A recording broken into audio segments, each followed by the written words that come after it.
నా బావమర్దికి ఏమైంది, మా తమ్మునికి ఏమైంది అని ఏడుస్తున్నారు. వాళ్ళు ఎవరిని కలవాలి, ఎక్కడ కలవాలి?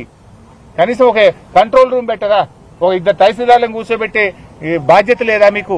ఓ హ్యాండ్ మైక్ పెట్టుకొని ఇక్కడ రండి బాబు అని సెట్లో చెప్పి ఎవరు ఫ్యామిలీ మెంబర్స్ వచ్చినా అది రాసుకుంటే అర్థమవుతుంటది. రేపు ఒకవేళ లోపల అదృష్టం బాగుండి బతికినా వాళ్ళకి అటాచ్ చేసి హాస్పిటల్కి పంపొచ్చు.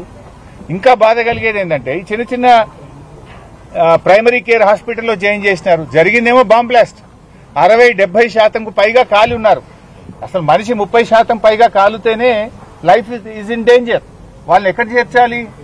కనీసం ఒక ఏజీ హాస్పిటల్లో, ఒక మీరు అపోలో హాస్పిటల్లో, ఒక యశోదాకో వాళ్ళని పంపించి కాపాడే బాధ్యత లేదా? ఒక కార్పొరేట్ హాస్పిటల్ పంపే బాధ్యత మీకు లేదా? ఏమైందమ్మా, మీరు ఎందుకు పంపట్లేదు? ఇంకా ఈ చిన్న చిన్న హాస్పిటల్లో పెట్టారు, వెంటనే ఏజీకి పంపండి, వేర్ ఈజ్ యువర్ డిమాండొచ్చు అని మేము ఇప్పుడు అధికారులను గట్టిగా అడిగాం. పంపుతాం సార్ అంటారు. ఎప్పుడు పంపుతారు? మీకు ఆ మొదటి గంట అనేది చాలా విలువైనటువంటిది. ఆ మొదటి గంట 2 గంటల్లో మీరు కరెక్ట్ గా ట్రీట్మెంట్ అందించగలిగితే ప్రాణాలు కాపాడగలుగుతాం. Golden hour, you are missing the golden hour. ఇప్పటిగా చిన్న చిన్న ఆసుపత్రుల్లో వేశారు, కనీసం అక్కడ స్పెషలైజ్డ్ డాక్టర్స్ ఉండరు.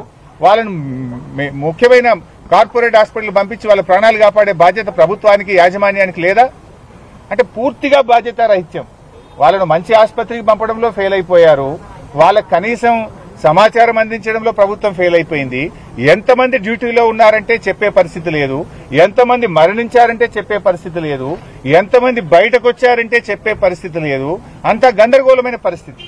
ఇది పూర్తిగా రాష్ట్ర ప్రభుత్వ వైఫల్యం. ఇక్కడ కనీసం ఇంత పెద్ద బ్లాస్ట్ అయింది, ఒక ఫస్ట్ ఎయిడ్ సెంటర్ అనే పెట్టాలి కదా. కనీసం ఒక వెహికల్ తెప్పించి ఫస్ట్ ఎయిడ్ సెంటర్ పెట్టి ఆక్సిజన్ పెట్టి వాళ్ళని తీసుకువెళ్లాల్సిన బాధ్యత లేదా? Totally responsible. ఇది పాశమైలారం ఇండస్ట్రియల్ ఏరియాలో వరుసగా ఇది 3వ సంఘటన. ఈ ప్రభుత్వం వచ్చిన తర్వాత హత్నూర మండలంలో కూడా ఆ మధ్య ఒక బ్లాస్ట్ జరిగితే ఐ థింక్ 5 అనుకుంటా. ఆ రోజు 5 చనిపోయారు.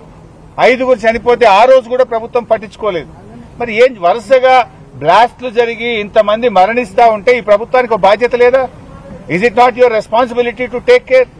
ఈ సంఘటన మీద విచారణ జరపండి. ఈ బ్లాస్ట్ ఎందుకు జరిగింది? ఈ బ్లాస్ట్ లో ప్రభుత్వ అధికారుల నిర్లక్ష్యం ఉంది. ఈ సేఫ్టీ మెజర్స్ తీసుకోవడంలో ప్రభుత్వం పూర్తిగా ఫెయిల్ అయిపోయింది. ప్రభుత్వం ఎక్కడ కూడా బాధ్యత రహిత్యంగా ఉండడం వల్లనే ఈ వరుస సంఘటనలు జరుగుతూ ఉన్నాయి. మేనేజ్మెంట్ మీద కూడా కఠినమైన చర్యలు తీసుకోవాలి. దీని మీద పూర్తి స్థాయి విచారణ జరపాలి. చనిపోయిన కుటుంబాలకు ₹1 ఎక్స్గ్రేషియా అందించాలి. మరి గాయపడ్డ వారికి ప్రభుత్వం కార్పొరేట్ వైద్యాన్ని అందిస్తూ వారి కుటుంబాలకు ₹50 లక్షల ఎక్స్గ్రేషియా ఇవ్వాలని బీఆర్ఎస్ పార్టీ పక్షాన్ని డిమాండ్ చేస్తున్నారు. స్థానిక మంత్రి, కలెక్టర్ అందరు లోపలనే ఉన్నారు. మరి లోపం ఎందుకు జరుగుతుంది? ఎందుకు ఆ కోఆర్డినేషన్ మిస్ అవుతుంది? లోపల మినిస్టర్ గారు అయితే నాకు కనబడలేదు. కలెక్టర్ గారు నేను అడిగాను, ఎంతమంది కలెక్టర్ గారు షిఫ్ట్ లో ఉన్నారు అంటే తెలియదు. మార్నింగ్ షిఫ్ట్ లో ఎంతమంది డ్యూటీలో ఉన్నారు? There is no answer from collector. అసలు ఏం జరుగుతుంది అంటే ఎవరి దగ్గర ఆన్సర్ లేదు. నేను చెప్పాను కనీసం ఒక కంట్రోల్ రూమ్ పెట్టండి, మీడియాకు ఒక ఫోన్ నంబర్ ఇవ్వండి, సో దట్ వాళ్ళ బంధుమిత్రులు ఫోన్ చేస్తారు. రిలీజ్ ఏ ఫోన్ నంబర్. ఎవరన్నా ఉంటే వాళ్ళు ఎవరికి ఫోన్ చేయాలి, ఎక్కడ ఫోన్ చేయాలి? కార్మికులు, పేదవాళ్ళు పొట్ట చేత పట్టుకొని బతకడం కోసం బీహార్ నుంచి, ఉత్తర భారతదేశం నుంచి వచ్చి ఇక్కడ పనిచేస్తున్నారు.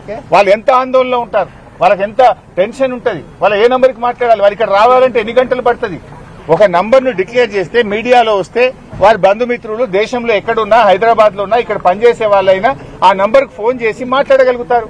ఇంతవరకు ఒక నంబర్ ఇయ్యారు మీరు, ఇంతవరకు ఒక కంట్రోల్ రూమ్ పెట్టారు.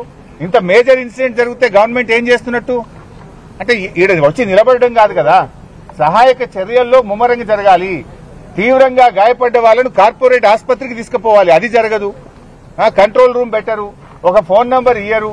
ఏం జరుగుతుంది అన్నట్టు చేస్తున్నాం. అందరినీ కంట్రోల్ చేయడం, లోపలికి వెళ్ళి పోనీయకుండా ఆపడం ఇది కాదు కదా.